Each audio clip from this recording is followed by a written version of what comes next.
The rectangle below is built with algebra tiles. Find the area of this rectangle as both the sum of its parts and as the product of its dimensions. So these are equal to each other, right? If I've got a shape that's 3 by 4, I can say, oh, its area is 3 times 4, right? 3 times 4, that's the length times the width, but that's the same as 12 units. So there's two ways we can express it, and they're equal to each other. On this, if I write it as the product of its dimensions, if you just did the previous problem with me, this tile has an area of x squared, but the length of its dimensions are each x, right?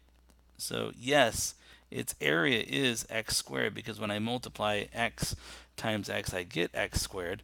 But how long is that side? It's x units long.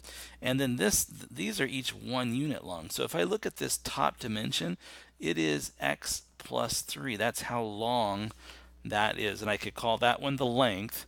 The width is an x plus a 1 tile, right? And how long is it? It's x plus 1. So if you look at this, here's the length and the width. The length is x plus 3, the width is x plus 1. So I could say the area as the product of its dimensions would be x plus 1 times x plus 3. Now, what is that expressed as the product of its or the sum of its parts? Well, you can see the parts, right? One of them is an x squared tile. It's x times x. It has an area of x squared.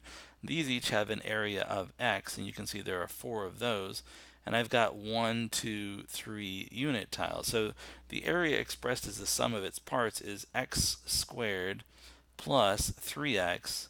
Oops, not 3x, plus, I can't count, plus 4x. There's 1, 2, 1, 2, 3, 4 of them, and then plus 3. So expressed as the product of length and width, it's x plus 1 times x plus 3. And expressed as the sum of the parts, it's x squared plus 4x plus 3. And it's really important that we understand that these two expressions are equivalent to each other. And what's nice is, as we move forward, depending on the setting, we may want to express a quantity like this either as the product, we may want to turn it into the product, or we may want to express it as the sum of the parts. And we'll develop ways of getting between those two pretty efficiently.